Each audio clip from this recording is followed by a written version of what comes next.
University history professor. After that, it's the 8th Annual Harlem Book Fair in New York City. Then tonight on C-SPAN 3 History at 10 p.m., a look at FDR and his use of presidential wartime powers.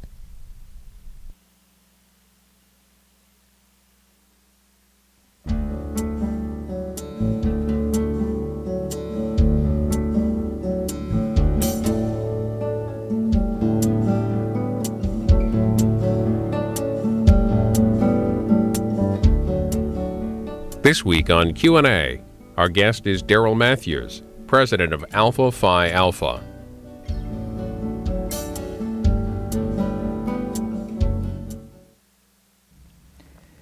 Darryl Matthews, Sr., what is Alpha Phi Alpha?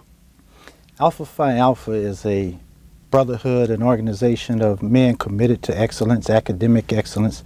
Our mission statement says that we develop leaders and that we're committed to academic excellence and brotherhood and services and leadership for our community. So in a nutshell, that's Alpha Phi Alpha.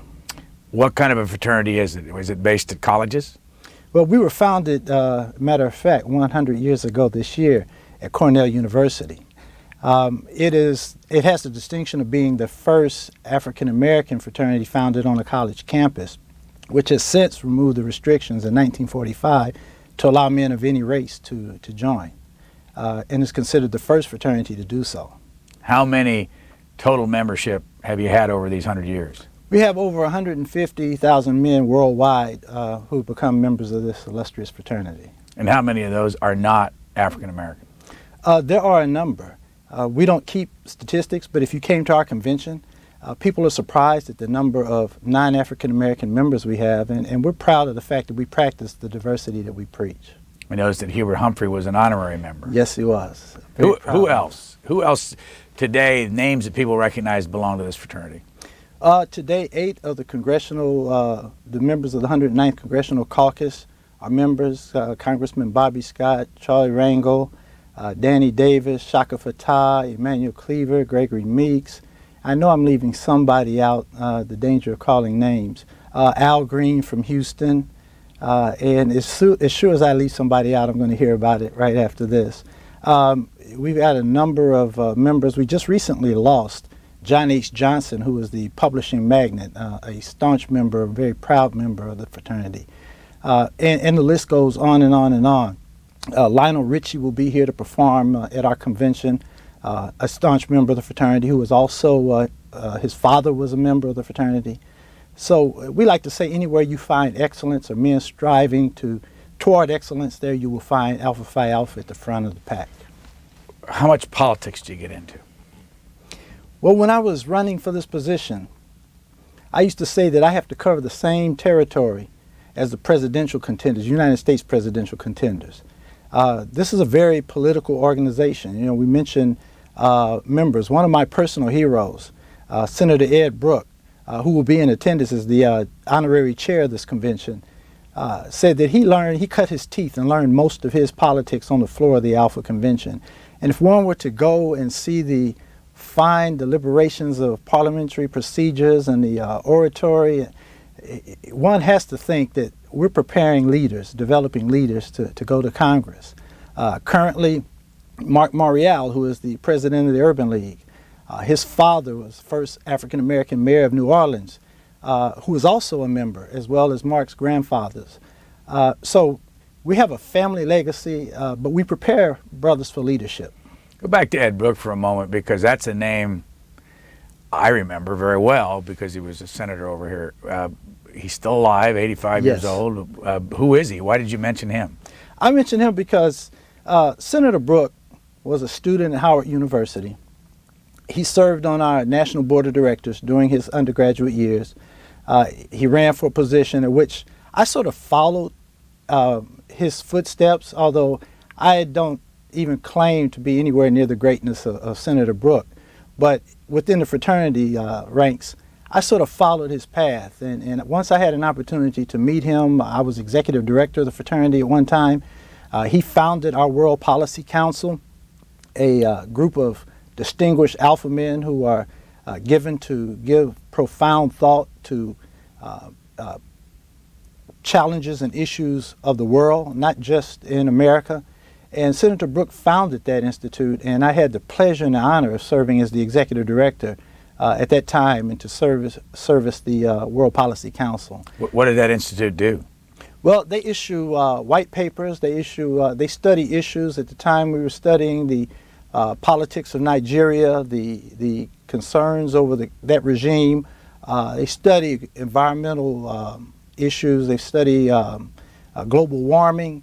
If there's an issue or a policy that concerns people today, we have a position on it. We've given some profound thought with some of the best minds in the fraternity. And we want to be in a position when someone says, well, what do the alphas think? That we can send this paper to, say, President Bush, and he will have an informed opinion from a group of individuals, constituents, who really have given some thought to resolving some of these issues. Now, domestic and otherwise. Senator Brooke was a Republican. Still is a Republican. Yes. What's your politics? Well, my politics depends on who you're talking to. I'm married to a very left-leaning, very democratic wife, and I myself have carried both flags at different times. There's a group in our fraternity that call themselves Brooke Republicans. So we have both sides of the aisle in the organization. William Coleman, who was the former Secretary of Transportation, Secretary Sam Pierce, these were good Republican alpha members. So our agenda is not a Democratic or Republican agenda. It is an alpha agenda which is dedicated toward academic excellence. When did you first get introduced to the fraternity? I was an undergraduate working my way through college. Where? In Kansas City, Missouri. And I was attending at that time Penn Valley Community College to get my associates, and I had to pay for mine myself. There was no assistance coming forward. My father let me know early on. He said, I don't have it to give to you, and if you want it, you have to go get it. So I don't know if that was a challenge or he was just being straight with me, but I decided, I'll show you. I can get it. So at the time I was working at the Sears retail loading dock, and a gentleman that I worked with was he carried himself with a lot of dignity and a lot of pride, but he was very approachable. His name was James Vertreese. I'm still in contact with James today. One day, I was speaking to him and he walked right by me. He was deep in thought. He was concentrating on something. And by the time the weekend rolled around, James missed a day of work. And that was unlike James. He never missed a day of work. So his mother called and said James had just been initiated into a fraternity. He wouldn't be in that particular day. So that started a lot of intrigue among those of us who knew James and worked with James. I had no concept at the time other than what I'd seen on Ozzie and Harriet. And I remember my senior year in high school saying, it's stupid to pay all that money to let somebody paddle you just to be a member of a fraternity. And I found out that it was much more than that, that was just the television representation, that there were individuals in this organization who somehow, some way, the members of our chapter always graduated. But going back, consequently, I graduated from Penn Valley. James invited me to come to a smoker, as they call them. And I remember saying to him, do you think I could make it? A young man, 17 years old, full of self-doubt. And I remember James looking at me saying, of course I think you can make it. Otherwise, I wouldn't have asked you. And to have somebody, especially somebody your age, to express that kind of confidence in your ability, I thought immediately, he must see something in me that I don't see, but now I can't let James down. And then there were some other influences along the way. Once you got into the process, you're determined, I'm going to do this for all of the right reasons. So what chapter of Alpha Phi Alpha did you join? I was initiated at the Delta Rho chapter at the University of Missouri, Kansas City.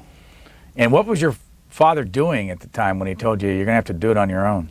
My father had just retired from the service. He had just come back from Vietnam. Then he began a career in the public school system teaching ROTC, which I used to tease him that he was just too cheap to buy civilian clothes. He continued to wear that uniform for another 20 years. But my father was a man of modest means and of modest living. He just passed away this past March. And I remember his last letter of instructions to me: I want to be buried like I live, simply. That was my father. He was my compass. But Mom? My mother's still alive.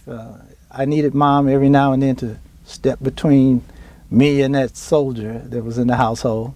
Well, my mother was a great at-home mother, typical Army wife, what they call pay, pack, and follow. We never knew when my father was going to get orders to move. My mother's job was to pay all the bills, pack up all of the household goods, and follow him to the next duty station. Did you ever serve? I did not serve. My father told me, I was the only son. I'm the oldest of 3 children, and I'm the only son. And he said, I've done your time and my time.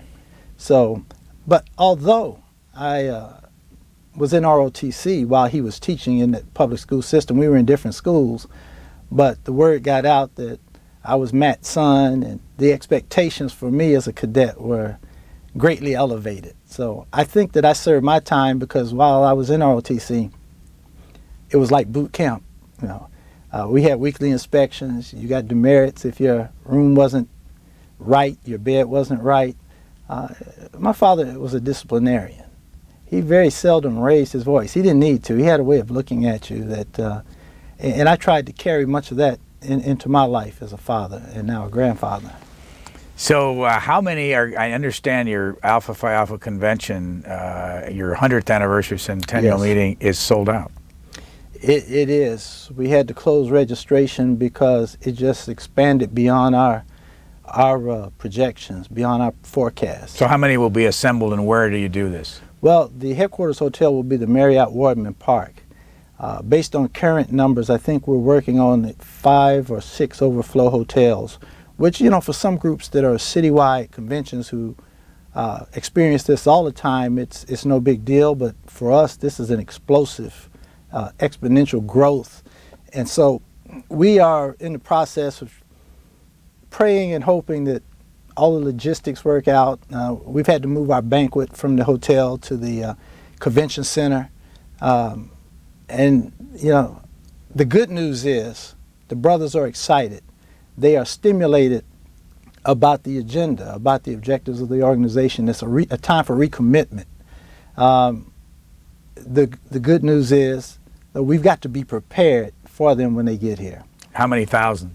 We're expecting 10,000. So what if you scratch below the surface of most members of Alpha Phi Alpha, why are they doing it? Why do they still do it years after college? Our fraternity was founded, and our founders said that we were founded with a social purpose and for social action. Our founders, in 1905, there was a group of African American students at Cornell that failed to come back in 1906. And our founders figured out we need an instrument. This is long before there was the African American Studies Department, before there was any kind of a transitional year program, we call TY program. They said we need a mechanism to assure that African American students coming into this university graduate. And Alpha Phi Alpha was founded first as a literary society, a social studies club. Ultimately, it became a fraternity, which it was founded with a bit of interesting controversy because one of the what we would call a precursor, one of the original group, decided, this group is not ready to be a fraternity. We don't share the same kind of values as the fraternities over there on Fraternity Row, so we should not be a fraternity.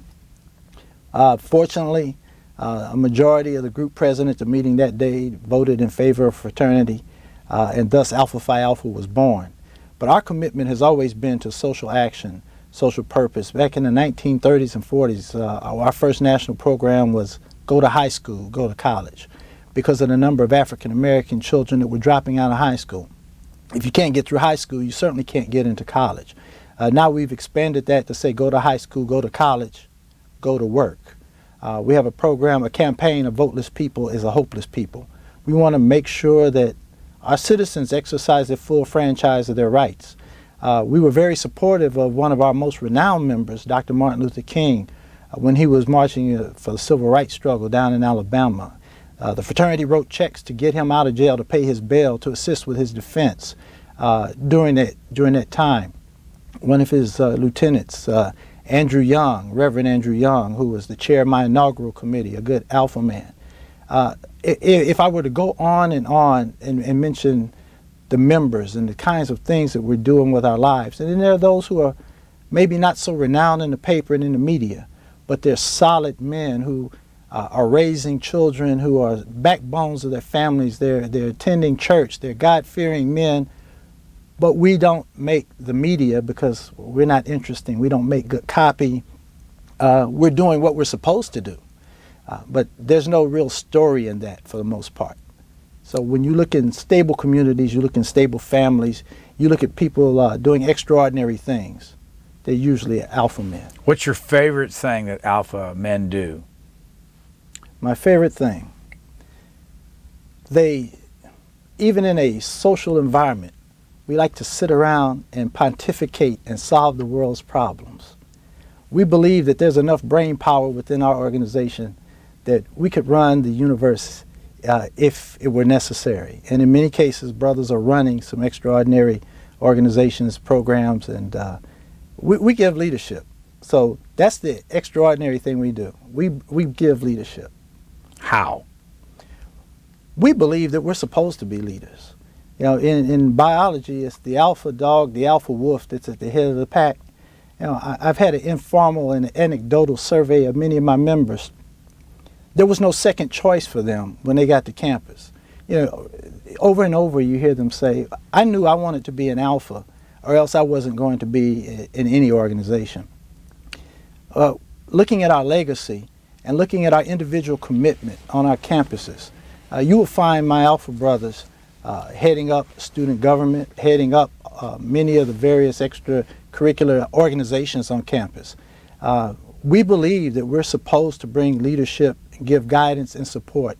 And it's not leadership for the sake of leadership, it's leadership to help develop the lives of our youth, to help develop our communities. There's a purpose for the leadership. It's not for the sake of leadership. It's not, hey, look at me. It's, can we make a difference? You know, the old saying, service is the rent you pay for the space you occupy on earth.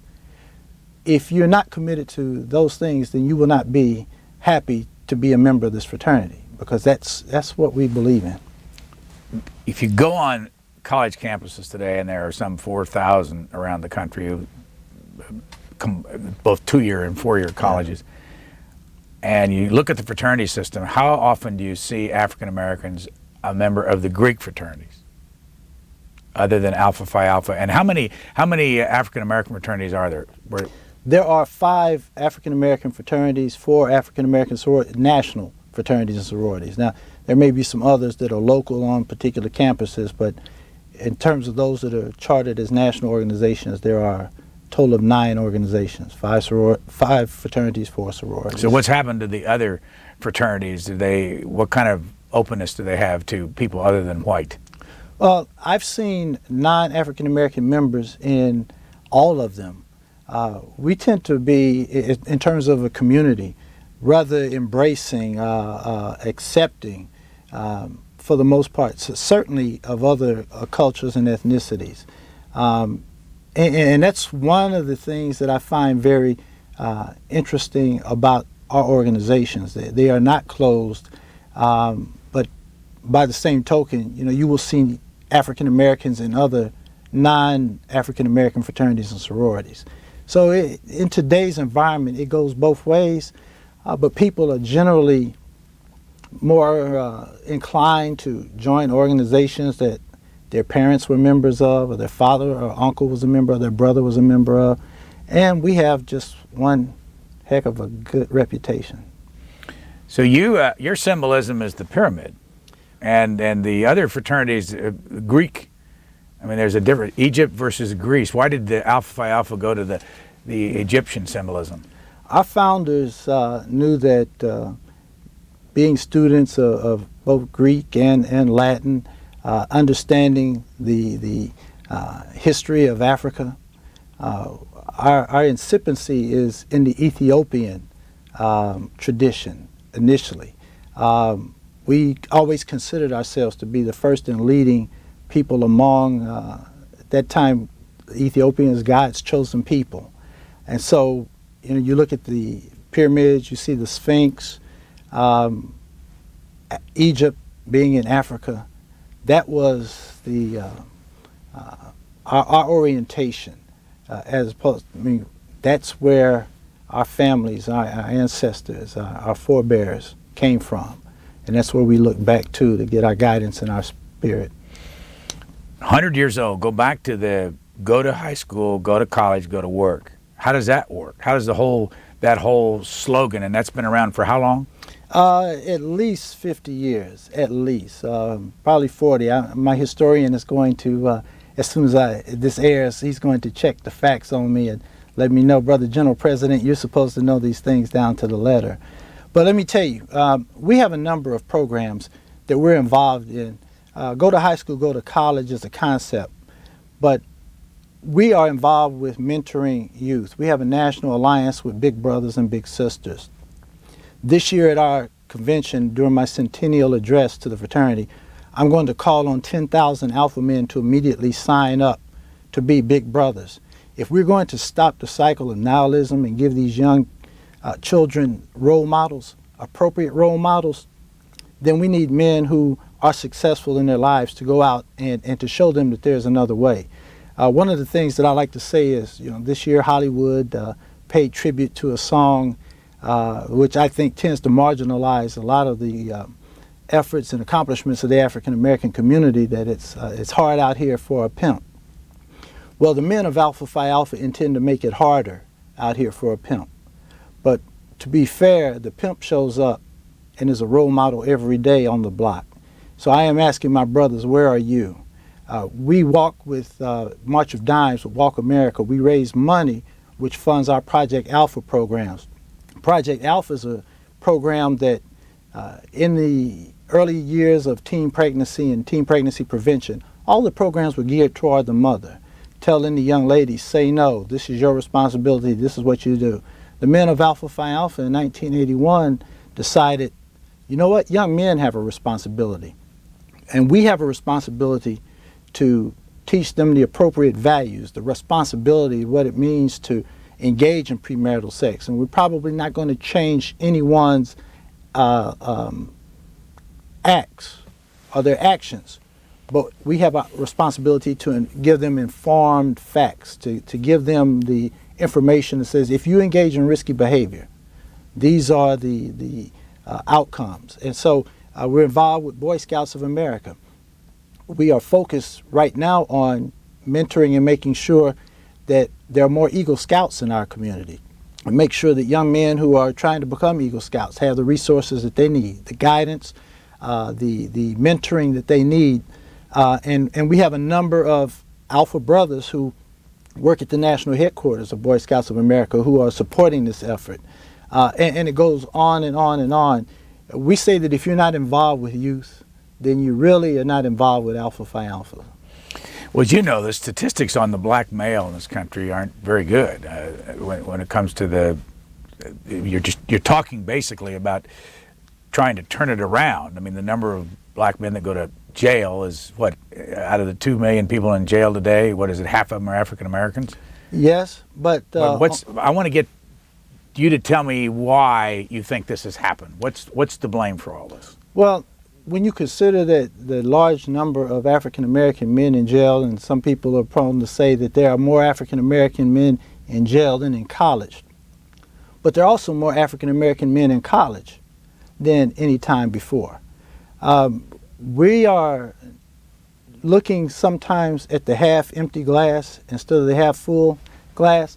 This past academic year at Morehouse College down in Atlanta, they had 50 African American young men that were inducted into Phi Beta Kappa Honor Society. Now, I'm proud that of those 50, 7 of them were members of Alpha Phi Alpha, and no other comparable Greek organization on the campus had that kind of representation. There are young men out here that are doing extraordinary things, and our responsibility is to give them a leg up, to make sure that they're prepared to rapidly ascend in their careers. Now, We will not be able to solve all of the world's problems, and we certainly can't be all things to all people. Where we can, we in our Big Brothers and Big Sisters project, we are trying to match our members with the children of incarcerated parents.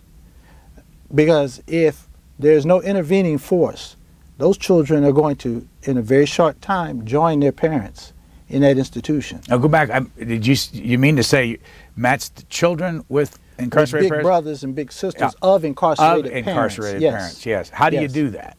Well, Big Brothers and Big Sisters has a program called the Malachi Program, which is run out of Philadelphia. Reverend Wilson Good, who is the former mayor of Philadelphia, and not a member of Alpha, but a member of another proud African-American fraternity, Kappa Alpha Psi, has this program for Big Brothers and Big Sisters, but we've adopted them as a national program, and they have recognized us. This year, the Big Brother of the Year is a member of Alpha Phi Alpha by the name of Sylvester Fulton. 15 years ago, the Big Brother of the Year was a young man by the name of Dale Long, who heads up our alliance with Big Brothers and Big Sisters. There is no magic wand, and an organization can't just say, okay, we support Big Brothers and Big Sisters and expect to make a difference. We need individual accountability. It's going to be a one-on-one effort. I'm on the steering committee of a group of African-American organizations that mentor 100 Black Men of America and all of the other fraternities. And we're saying that over the course of the next few years, we want to mentor 2 million young men. Well, 2 million is a rather hefty number for Alpha Phi Alpha, but we can mentor 10,000 immediately, in addition to those that we're already mentoring. So it is going to take an effort at all levels, but we are going to do our part. Well, do you mentor somebody now? I do not. I do not, because of my responsibilities with the fraternity and the amount of traveling that I do. So if you were going to mentor somebody, how would you do it? Well, I've been a big brother before. It doesn't take a lot of time. If you've got 2 or 3 hours a week, a couple of nights a week that you can have a phone call, maybe just sit down with your big, and I mean with your little, have a cup of coffee or a hamburger. Just sometimes these kids have signed up. These young people have signed up. They're saying, we want someone to come into our lives. They're not people that you have to force into a room on Saturday morning and say, listen up, we're going to tell you about the world. They're saying we want to be matched to an adult that can show us a different or a better way or another way. And so I look forward to, as soon as I'm finished with my responsibilities here, having the opportunity to be a big brother again. There's nothing like the smile of a child when you express, just like when James Patrice expressed confidence in my ability. Sometimes it's just that little thing that turns the light bulb on that you just never know. How long are you going to be general president? I have 2.5 more years. I have the rest of this year and 2 more years to finish my term. Where do you live? I live in the airport. The joke is that if I'm not heading to an airport, I'm leaving one. I have offices here in Baltimore, and my daytime paying job is in Greenbelt, Maryland. My home is in Alpharetta, Georgia. My wife and 3 sons and a grandson. And how much time do you spend on this? As the president of Alpha? Yeah. Not as much as I do on my paying job, I want to say, for the benefit of my members of the board of directors who are viewing this program. But it is a rather demanding responsibility. But my responsibility is to give strategic thought and direction. We have a full staff with the national headquarters in Baltimore that's headed up by a very capable executive director.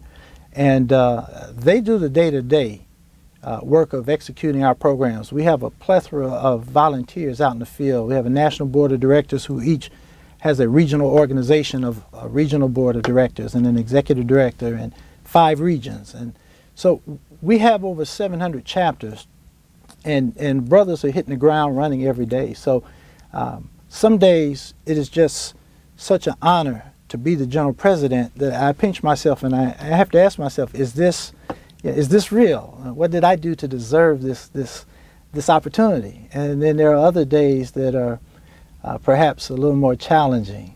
What's your full-time job? My full-time job, I'm the Executive Director and Chief Operating Officer for the National Association of Black Accountants. And you graduated from what school? Central Missouri State in Warrensburg, Missouri, right outside of Kansas City. How long were you the secretary, or what do you call Executive Director of the fraternity? For 2 years, 2 full years. I was interim, and then I was full-time Executive Director, but I spent a considerable portion of my professional life in and out of the fraternity, working in various capacities. Alpha Phi Alpha did what for the Martin Luther King Memorial? Well, 6 of our members from Silver Spring, Maryland, sitting around a kitchen table, one day decided there should be a memorial for Dr. Martin Luther King on the Federal Mall in Washington, D.C. What year was that? Oh, that's a good question. That's a good question. I should have that committed to memory. It's been about 15 years now, so was that 91 or maybe 80, yeah. I remember seeing a date of 86 when they... That sounds about right. I was working in the headquarters at the time, but it was not an official program then. It was these brothers coming to convention, talking about it, promoting it, and other brothers saying, well, you know, we're doing all these other things. When are we going to have time to do that? And to be quite honest, the legislation, the authorizing legislation was signed in 1996 by President William Clinton. When that was my last year as executive director, I left to join an internet technology company that, you know, for an opportunity to expand. So, but was Alpha Phi Alpha responsible for the legislation? We took the legislation to Capitol Hill. We promoted it, and Congress authorized, the legislation authorizes Alpha Phi Alpha to raise the money to erect this memorial. And where is it? Where's the whole progress at this point? It's a $100 million project. $59 million has been raised, and we expect to break ground in November of this year. Around November 14th, 15th of this year. You show us on your website where the memorial is going to be, down near the tidal basin. Yes. Between the Lincoln Memorial and the Washington Monument. Yes. Where is most of that $59 million coming from? It's coming from individuals. It's coming from our friends in corporate America. It's coming from churches. It's coming from the other African American fraternities and sororities. You know, this is, while the Alphas conceptualized this memorial and got it rolling, we created the Washington, D.C. Martin Luther King Memorial Foundation Project as the instrument to actually raise the money and build this memorial. This is not the Alphas memorial to Dr. King, it's the people's memorial. And we're asking the people whose lives have been improved, whose lives have been made better because of the selfless acts of this great servant, that we build this memorial in commemoration to him. What's the message in the memorial itself? Well, there is the stone of hope that Dr. King is walking out of. The message is that the nonviolent movement that he created, the struggle for equality, that we should never forget, that we should never forget. 59 million, you need 100 million. What happens if you don't get the 100 million? Oh, we're going to get the 100 million. When do you need it by? Well, Congress has removed any limit as to the amount of time that we have to build this. Initially, we had an 8-year period, and then we asked for and received an extension. And they recently voted a matching appropriation of $10 million if we raised an additional $10 million from the time that they voted that appropriation. And we raised that $10 million in short order, and they have since matched it. Is that 59 million include that 10 million? Yes, it does. But we expect to, we're in the final heat now, and we're building momentum and picking up steam, and we expect to be complete with our fundraising shortly. Would this have happened without Alpha Phi Alpha?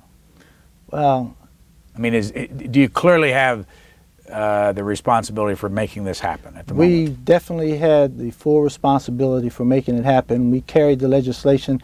As the executive director, I was responsible for helping prepare the legislation to go to Capitol Hill. We spent a lot of time during my years as executive director up on the Hill, not lobbying, but just being visible. We made sure that all of the members of Congress, all of the presidential cabinet, we made sure that anytime we had a publication that we shared it with. We wanted everyone to know what Alpha Phi Alpha represented and what we were trying to do. Who on Capitol Hill was most responsible for making this happen? There are a lot of heroes around this. I mean, Alexis Herman comes to mind. And again, I know I'm going to leave somebody Alexis Herman, when she was Secretary of Labor? Yes. Well, and when she was in the Bill Clinton White House? She was his Director of Public Liaison. There have been a number of heroes around this. Republican and Democrat? Or? Oh, absolutely. Former Congresswoman Connie Morella was the original authorizing sponsor. Republican from Maryland. Republican from Maryland. Very supportive of Alpha's efforts. And her co-sponsor of the bill was the late Julian C. Dixon, congressman from California, and also a member of the fraternity. So we've enjoyed bipartisan support. Jack Kemp is a member of the board of directors of this effort. So we enjoy bipartisan support. Go back to what we were talking about earlier about, you know, a lot of African Americans upset with the Oscar award. Was it an Oscar award for the song? Yes. What is it? What would you tell if you had a fella in front of you, young fella, and he saw these two worlds, the world of the drugs, the world of the hip hop, and I don't want to criticize all of hip hop, but you know what I'm talking about. I understand. What would you tell them? I mean, how many kids do you have? I have three boys. How old are they? My youngest was 17 this week. My middle son will be 19 next week, and my oldest son is 25. So how did you mentor them in that world? One of the things that I did, you mentioned I'm not declaring war on hip hop, but I am declaring war on hip hop that espouses negative values that are contrary to the homogeneity of the community, values that are negative, that will be destructive.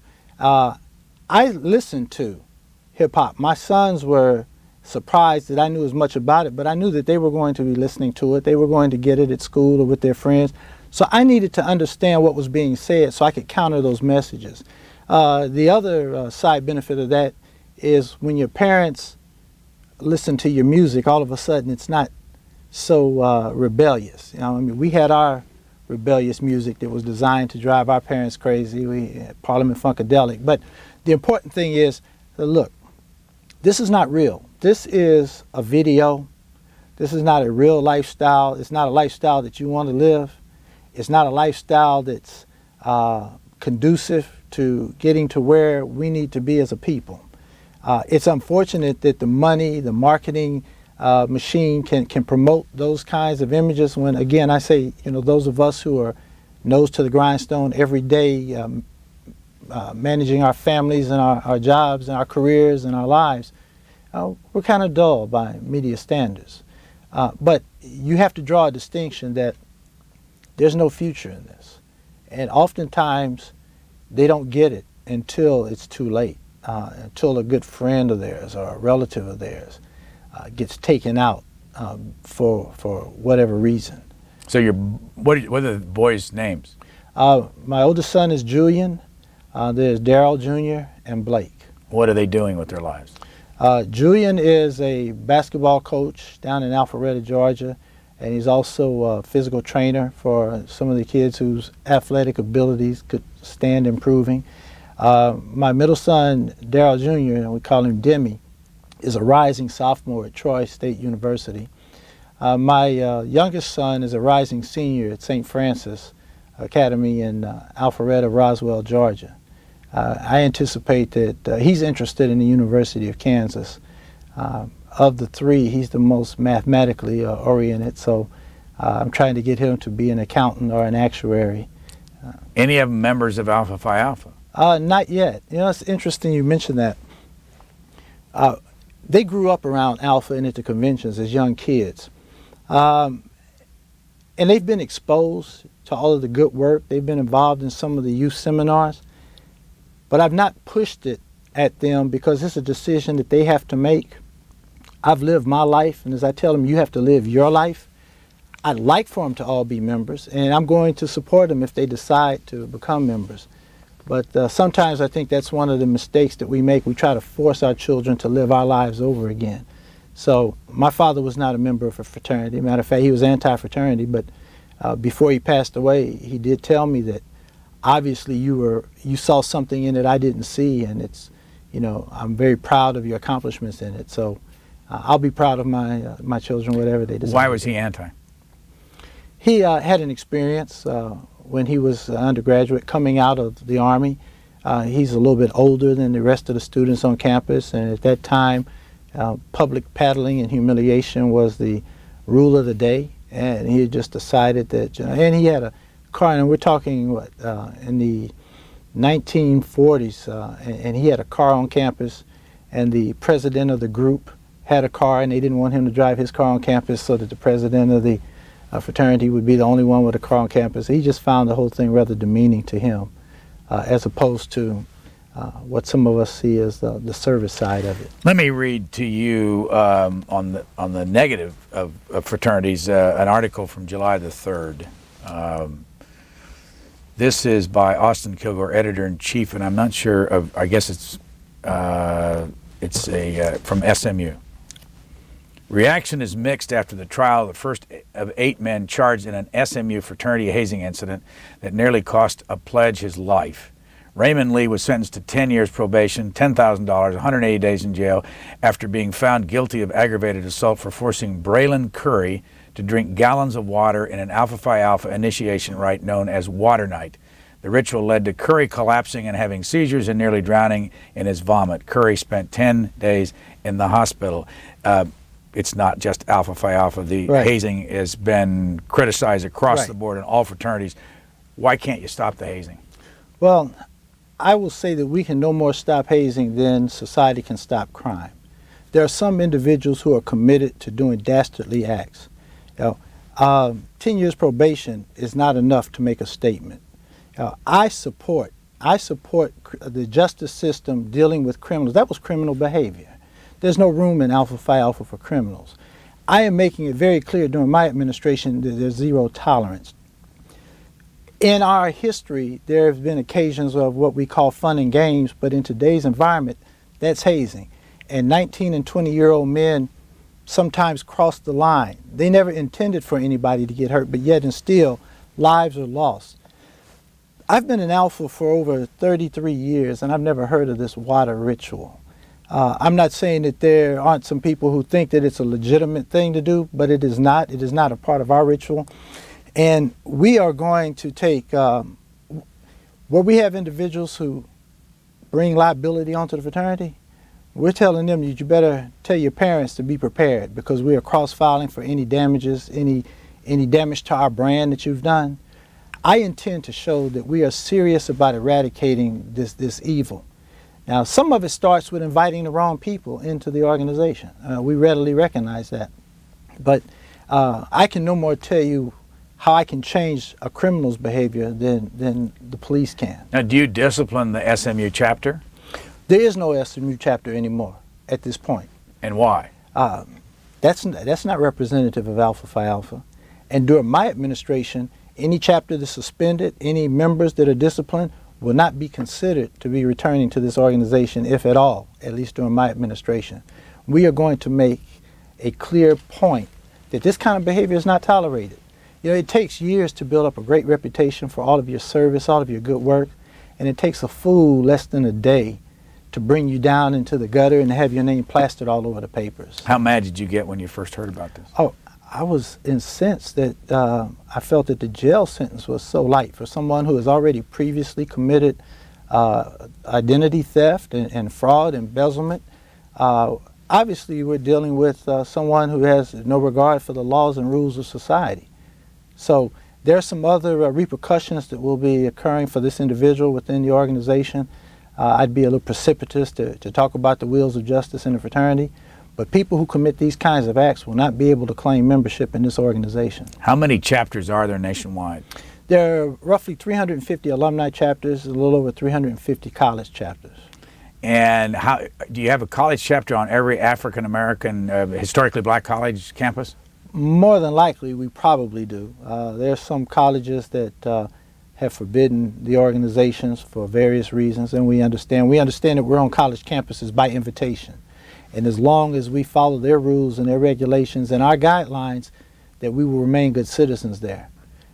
So we have college chapters wherever there are enough young men who are interested in forming a chapter, and the university allows it. So, And you have, what is there, 120 some? 125,000. No, historically black college. You know what? Roughly So more or less. I mean, there's some that are facing hard financial times, that are teetering on the brink of dissolution or restructuring.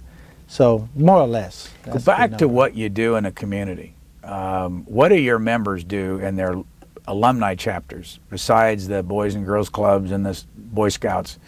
Are there other things that you do directly in the community that a lot of these chapters have as a part of their list of what they're responsible for? And yeah, well, primarily they are mandated to do our strategic focus areas, but there are other needs in their communities. We have chapters that go out and they help paint the homes of the elderly, or Christmas in April. They help clean up, rehabilitate, repair roofs for elderly people, the Habitat for Humanity.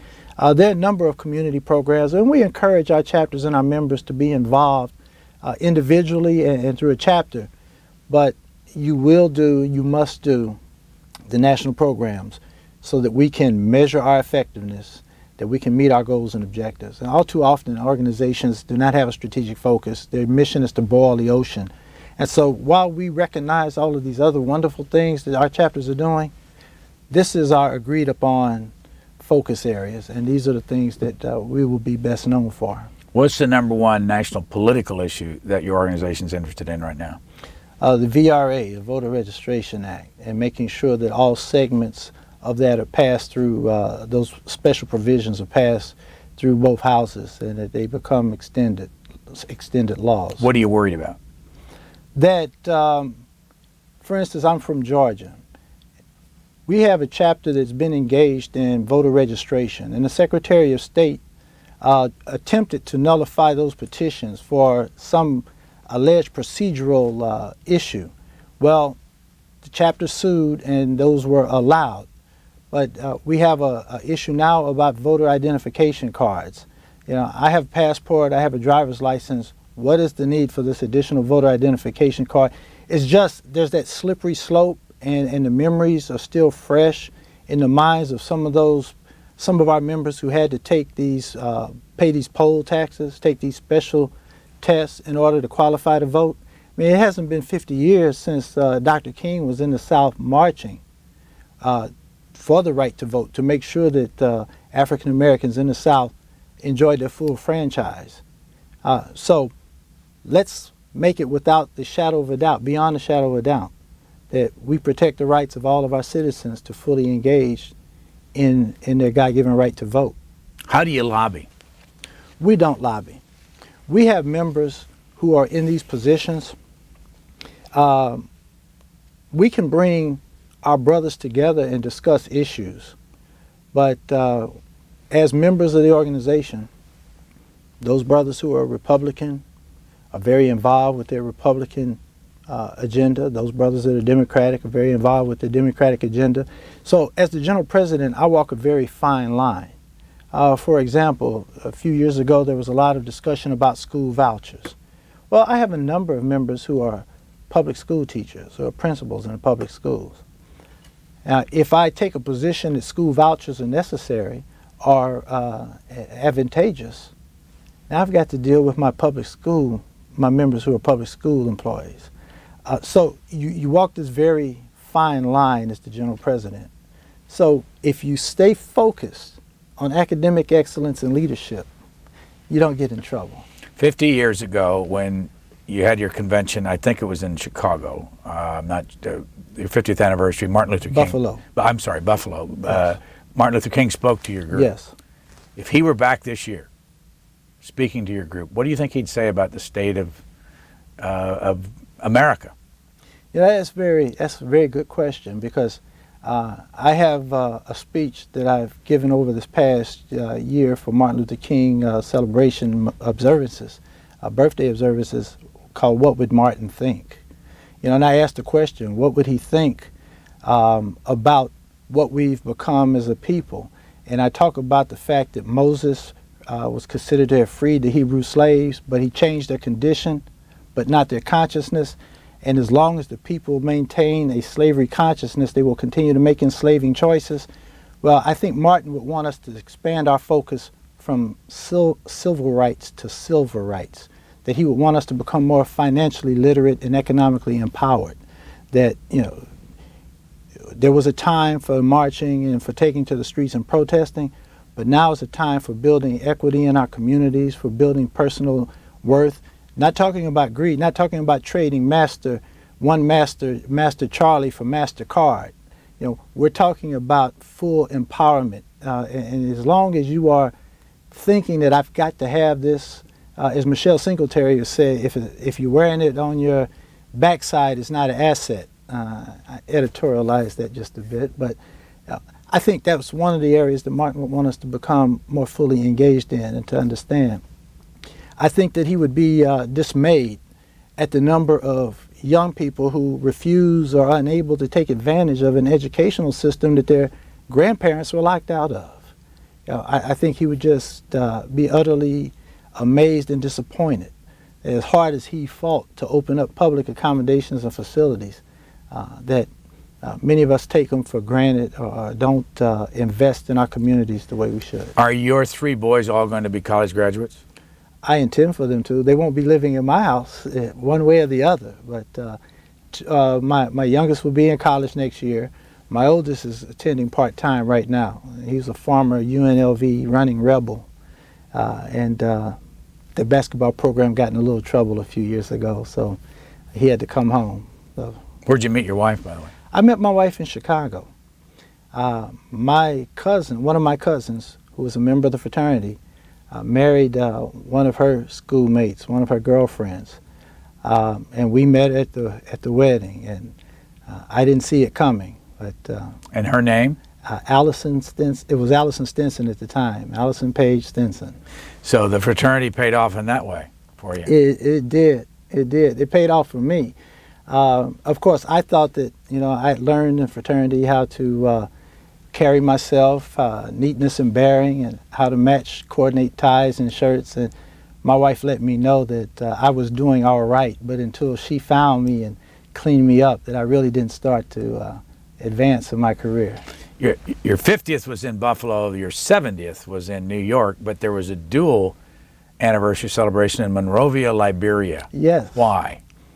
Well, that's a very interesting question. That was my first year. I was just elected to the board of directors as a college student at that convention. The New York convention was my very first national convention. And I was not around for that decision-making process when the decision was made to go to Monrovia.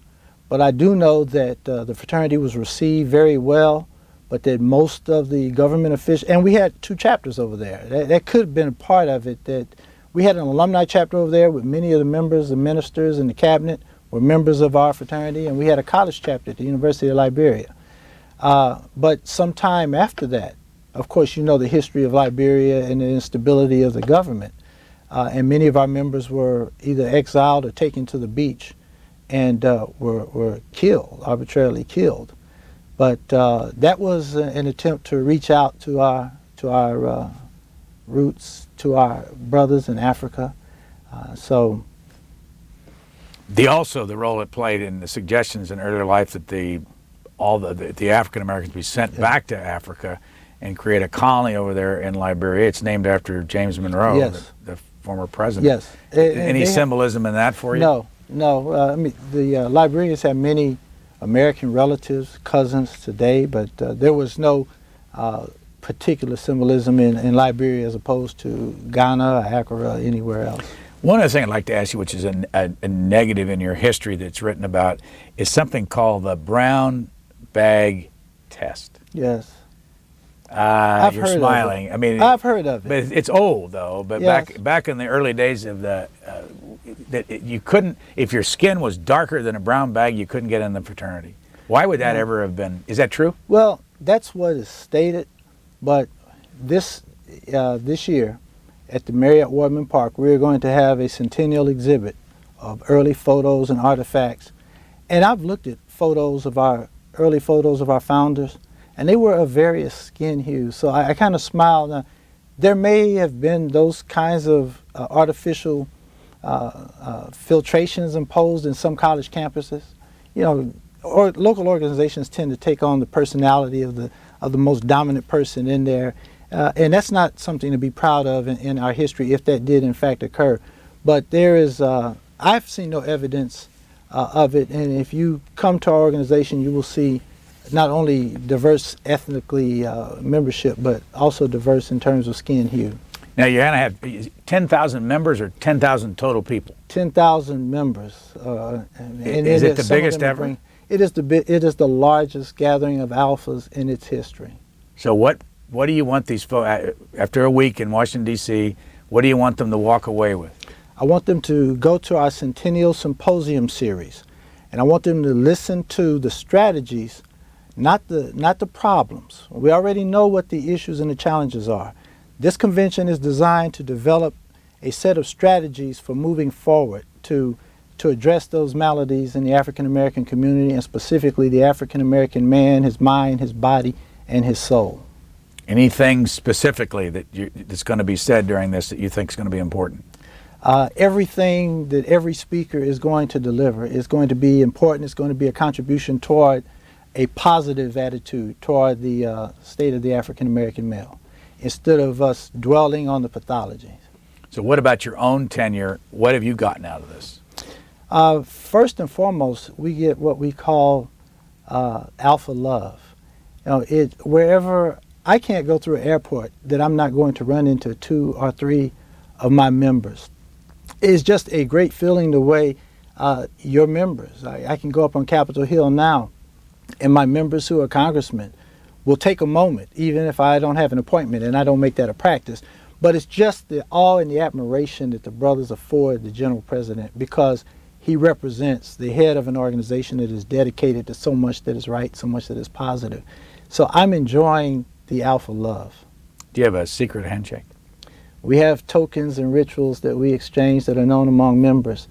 But if you have 150,000 members, how secret can a secret be? You know? So we have something that our members share. What is the overall slogan for Alpha Phi Alpha? The overall slogan? Well, our mission statement, our vision statement, we have a motto. Our motto is, first of all, servants of all, we shall transcend all. And that speaks to the fact that we're about service. And I read that you're dedicated to manly deeds, scholarship, and love. Love for all mankind. That is a stanza in our hymn. So there are many sound bites and collections of clever sayings that you could apply to the fraternity. But we develop leaders and emphasize academic excellence and brotherhood while servicing our communities through programs and dedicated service. Darryl Matthews, thank you for joining. Thank you, Mr. Lamb. It's been my pleasure.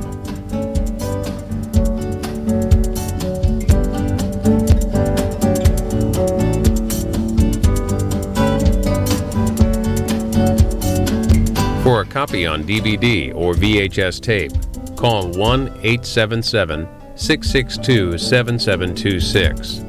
For free transcripts or to learn more about Q&A, visit us at qna.org. Q&A programs are also available as C-SPAN podcasts.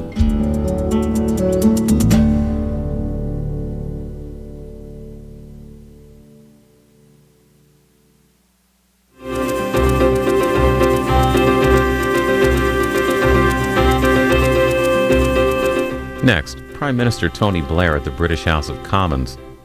And then en route to the White House, Senator Joe Biden in New Hampshire and Senator Evan Bayh in Iowa. After that, at 11 p.m., another chance to see Q&A with Darryl Matthews, General President of Alpha Phi Alpha.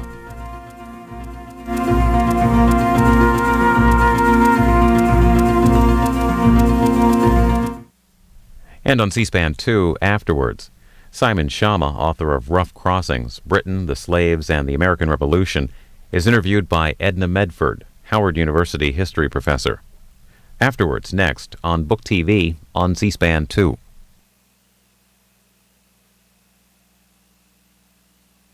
Tomorrow on Washington Journal, David Harlan, Peacekeeper Policy Advisor for the United Nations,